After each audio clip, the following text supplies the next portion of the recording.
में सावरकर के द्वारा स्थापित अभिनव भारत समाज के अनंत लक्ष्मण कान्हारे ने मुख्य भूमिका निभाते हुए नागपुर के तत्काल डीएम एएमटी जैक्सन की गोलियों से भूनकर हत्या कर दी। इधर इस मामले में तहकीकात में पुलिस जुट गई। इसी बीच सरकार ने मार्ले विंडो सुधार को लागू किया, जिसके तहत धर्म के आधार पर निर्वाचन क्षेत्र बांट दिया गया, जिसके अनुसार मुस्लिम सिर्फ मुस्लिम को चुन सकते थे और हिंदू सिर्फ हिंदू को।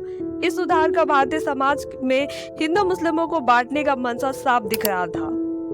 साल 1910 में सावरकर को लंदन से गिरफ्तार किया गया। उन पर इल्जाम लगाया गया कि उन्होंने एएमटी जैक्सन के हत्यारे अनंत कान्हारे को हथियार मुहैया कराया था।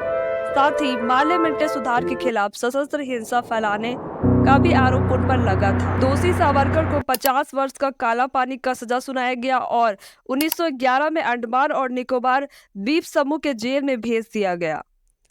कैद के शुरुआती दौर में सावरकर उनके बड़े भाई और जेल के कैदियों के साथ मिलकर बम बनाने लगे। ये बात जब अंग्रेजी सरकार को पता चली तो सेमी ब्रिटिश सरकार ने रीजनल ट्रेंडॉक नाम के ब्रिटिश अधिकारी को जेल में सावरकर से मिलने भेजा, जहां रीजनल ट्रेंडॉक और सावरकर के बीच में बातचीत हुई और इसमें सावरकर ने कहा कि उन्हें अपने किए पे जरा भी पछतावा नहीं है। इस बात का उल्लेख उस अधिकारी ने अपने ऑफिशियल डॉक्यूमेंट में भी किया है। इधर जब 1920 का दौर आया तो प्रथम विश्व युद्ध खत्म हुआ और ब्रिटेन की जीत हुई। युद्ध के लिए भारतीय राजनेताओं ने लोगों को ब्रिटेन के साथ लड़ने के लिए अपील की थी। जीती ब्रिटिश सरकार ने इस वफादारी से खुश होकर जेलों में बंद भारतीय राजनेताओं को रिहा करने का आदेश दिया। जेल में कैद अरविंदो घोष के भाई सचिंद्र नाथ सान्याल ने सावरकर के कहने पर सावरकर के साथ अंग्रेजों के नाम पर माफीनामा लिखा और जेल से रिहाई के लिए प्रार्थना की। सचिंद्र नाथ सान्याल अपनी जीवनी मेरा बंदी जीवन में लिखते हुए बताते हैं कि सावरकर के कहने पर उन्होंने माफीनामा लिखा और वे रिहा हो गए, पर सावरकर और उनके बड़े भाई को नहीं छोड़ा गया। जेल में लगातार सावरकर का स्वास्थ्य गिर रहा था। वीडी सावरकर का छोटा भाई गांधी जी को पत्र लिखकर अपने भाई को रिहा करवाने के लिए अपील करते हैं। गांधी जी जवाब में लिखते हुए बोलते हैं और सलाह देते हैं कि उन्हें माफीनामा लिखना चाहिए और साथ ही आश्वासन भी देते हैं कि वे हर संभव प्रयास करेंगे। गांधी जी अपनी पत्रिका यंग इंडिया में सावरकर के बारे में 4-5 पृष्ठों में लिखते भी हैं। बार बार माफीनामों के बाद आखिरकार सावरकर को अंडमान से रत्नागिरी जेल साल 1921 में ले जाया जाता है। फिर 1923 में उन्हें छोड़ दिया जाता है और इसके साथ ही उन्हें 5 साल तक राजनीतिक प्रतिबंध भी झेलना पड़ता है। इस 5 साल के प्रतिबंध को 2-2 साल विस्तार करके 13 साल तक बढ़ाया गया। इस दौरान उन्होंने सर्व जाति के लिए मंदिर बनवाया और अंतरजातीय विवाह को भी बढ़ावा दिया। साल 1937 में जब बॉम्बे प्रेसिडेंसी में कांग्रेस का सरकार बना तब उनपे लगे प्रतिबंधों को हटाया गया। नेहरू और सुभाष के द्वारा उन्हें कांग्रेस ज्वाइन करने के लिए पत्र लिखकर आग्रह किया गया, पर सावरकर ने इनकार कर दिया। प्रतिबंध हटाने के बाद उन्होंने हिंदू महासभा की अध्यक्षता ग्रहण की और अहमदाबाद के एक जनसभा में हिंदू मुस्लिमों के लिए अलग अलग 2 राष्ट्र की मांग को परिचित किया। इधर सावरकर ने गांधी जी के नेतृत्व में हो रहे स्वतंत्रता संग्राम को देश से गद्दारी बताते हुए इनसे दूर रहने का निर्णय लिया।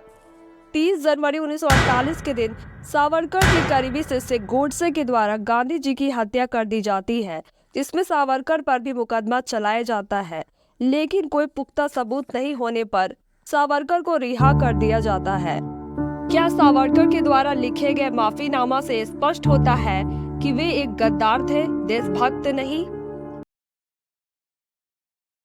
अगर माफीनामा लिखने से सावरकर देशद्रोही हो जाते हैं तो फिर श्रीपत अनंदांगे सीपीआई के फाउंडर ने भी कुछ ऐसा ही लफ्जों में ब्रिटिश सरकार से माफीनामा लिखा है, जिसका सबूत आज भी मौजूद है। रामप्रसाद बिस्मिल, अशफाकुल्ला खां के लिए भी मदन मोहन मालवीय ने माफीनामा लिखा था। एक बार जब पंडित जवाहरलाल नेहरू ने पंजाब के नाफा जिला में आंदोलन किया तो अंग्रेजों ने उन्हें 2 साल की कारावास का सजा सुना दिया। इधर बेटे नेहरू को जेल में हो रही तकलीफ के बारे में पता चलने पर उस समय के नामचीन वकील पिता मोतीलाल नेहरू ने अंग्रेजों से माफीनामा लिखकर नेहरू को आज़ाद करवाया। ये स्वतंत्रता आंदोलन के अहम भूमिका निभाने वाले सचिन नाथ सान्याल ने भी अंग्रेजों से माफीनामा लिखकर जेल से बाहर आकर हिंदुस्तान रिपब्लिक एसोसिएशन जैसे संगठन का गठन किया, जिसका आगे चलकर चंद्रशेखर आजाद, भगत सिंह, सुखदेव और राजगुरु सदस्य बने। इन सभी लोगों के द्वारा लिखे गए माफीनामा का ढंग उसी प्रकार है जैसे सावरकर ने लिखा था। तो सावरकर को देशद्रोही कहना सही है, तो कैसे ये लोग जिन्हें माफीनामा लिखा ये क्रांतिकारी हुए? अगर सावरकर क्रांतिकारी थे तो जेल से रिहा होने के बाद वे गांधी जी के नेतृत्व में हो रहे स्वतंत्रता आंदोलन का हिस्सा क्यों नहीं बने, या किसी और तरह से आजादी के लिए लड़ाई क्यों नहीं लड़ी? प्रतिबंध के दौर में भी भगत सिंह, सुखदेव, रास बिहारी बोस, राजगुरु, सचिन सानेवाल, चंद्रशेखर आजाद, सुभाष चंद्र बोस, दुर्गा भाभी जैसे क्रांतिकारियों के संपर्क में बने रहे थे सावरकर कांग्रेस और गांधी के आंदोलनों का विरोध करते हैं। उस समय वो ऐसा करने वाले इकलौते नहीं थे। मौलाना आज़ाद, डॉक्टर अंबेडकर और गांधी के खास राजा गोपालाचारी ने गांधी के एक खास मूवमेंट क्विट इंडिया मूवमेंट का भी विरोध किया था। सावरकर ने हिंदू महासभा के एक सभा में क्यों धर्म के आधार पर देश को बांटने की बात कही? सावरकर का कहना था, हम अलग हैं, हम दो राष्ट्र हैं, उस समय तक हैं जब तक भारत का एक तकबा एक यूनिवर्सल ब्रदरहुड की तरफ अपना वफादारी दिखाएगा, पर जब यह वफादारी चली जाएगी तब हम एक ही नेशन हैं। सावरकर ने मुस्लिमों को प्रति अपने रुख को हिंदू महासभा में एक बार इस प्रकार से साफ कर दिया था जब उन्होंने कहा था कि हिंदू राष्ट्र में किसी भी प्रकार से मुस्लिम्स के ट्रेडिशन, कल्चर और राइट्स का हनन नहीं किया जाएगा। सभी नागरिक हिंदू या मुस्लिम समान होंगे कानून के नज़रों में, पर मुस्लिमों को अपनी पूजा पद्धति को अपने घर के अंदर तक सीमित रखना होगा। इसका सबूत हमें साल 1945 में हिंदू महासभा के द्वारा सावरकर के नेतृत्व में कॉन्स्टिट्यूशन ऑफ फ्री हिंदुस्तान के नाम से कॉन्स्टिट्यूशनल ड्राफ्ट से पता चलता है, जिसका रेफरेंस आगे चलकर कॉन्स्टिट्यूशन ड्राफ्ट असेंबली के सदस्य वीएन गाडगिल के द्वारा भी लिया जाता है, जिसका कुछ हिस्सा आज के वर्तमान कॉन्स्टिट्यूशन में भी लिया गया है। उसमें साफ साफ बताया गया था कि देश का कोई पर्टिकुलर रिलीजन नहीं होगा। क्या गांधी जी की हत्या में सावरकर शामिल थे? यह सच है कि गोडसे हिंदू महासभा का एक सदस्य था और सावरकर और गोडसे के बीच काफी करीबी संबंध था। एक बार जब गोडसे और सावरकर के बीच में किसी विषय के ऊपर बातचीत हो रहा था, तब सावरकर ने गोडसे से कहा, विजय होके आओ।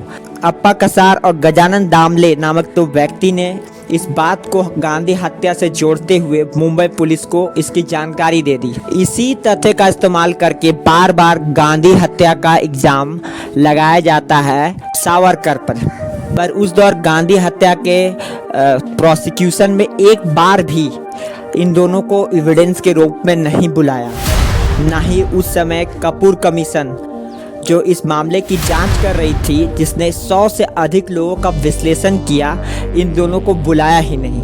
अगर ये पक्षपात होता जांच में तो इनका तो नाम आता, खुलासा होता, मगर ऐसा कुछ हुआ नहीं। आगे चलकर इंदिरा गांधी ने भी यह साफ साफ बताया कि उनका कोई हाथ नहीं था गांधी हत्या में। उनके नाम का डाक टिकट जारी किया और फील्ड डिवीज़न से उनके ऊपर फिल्म भी बनवाया।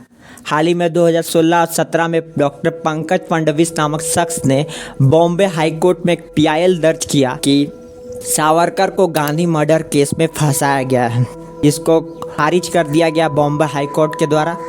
जब सुप्रीम कोर्ट के में यह मामला लेके वे पहुँचे तो वहाँ 1.5 साल तक एमिकस क्यूरी लगाकर मामले की पूरी तरीके से गहराई से जाँच की गई और स्पष्ट कर दिया गया कि सावरकर का गांधी हत्या में कोई भी योगदान नहीं था।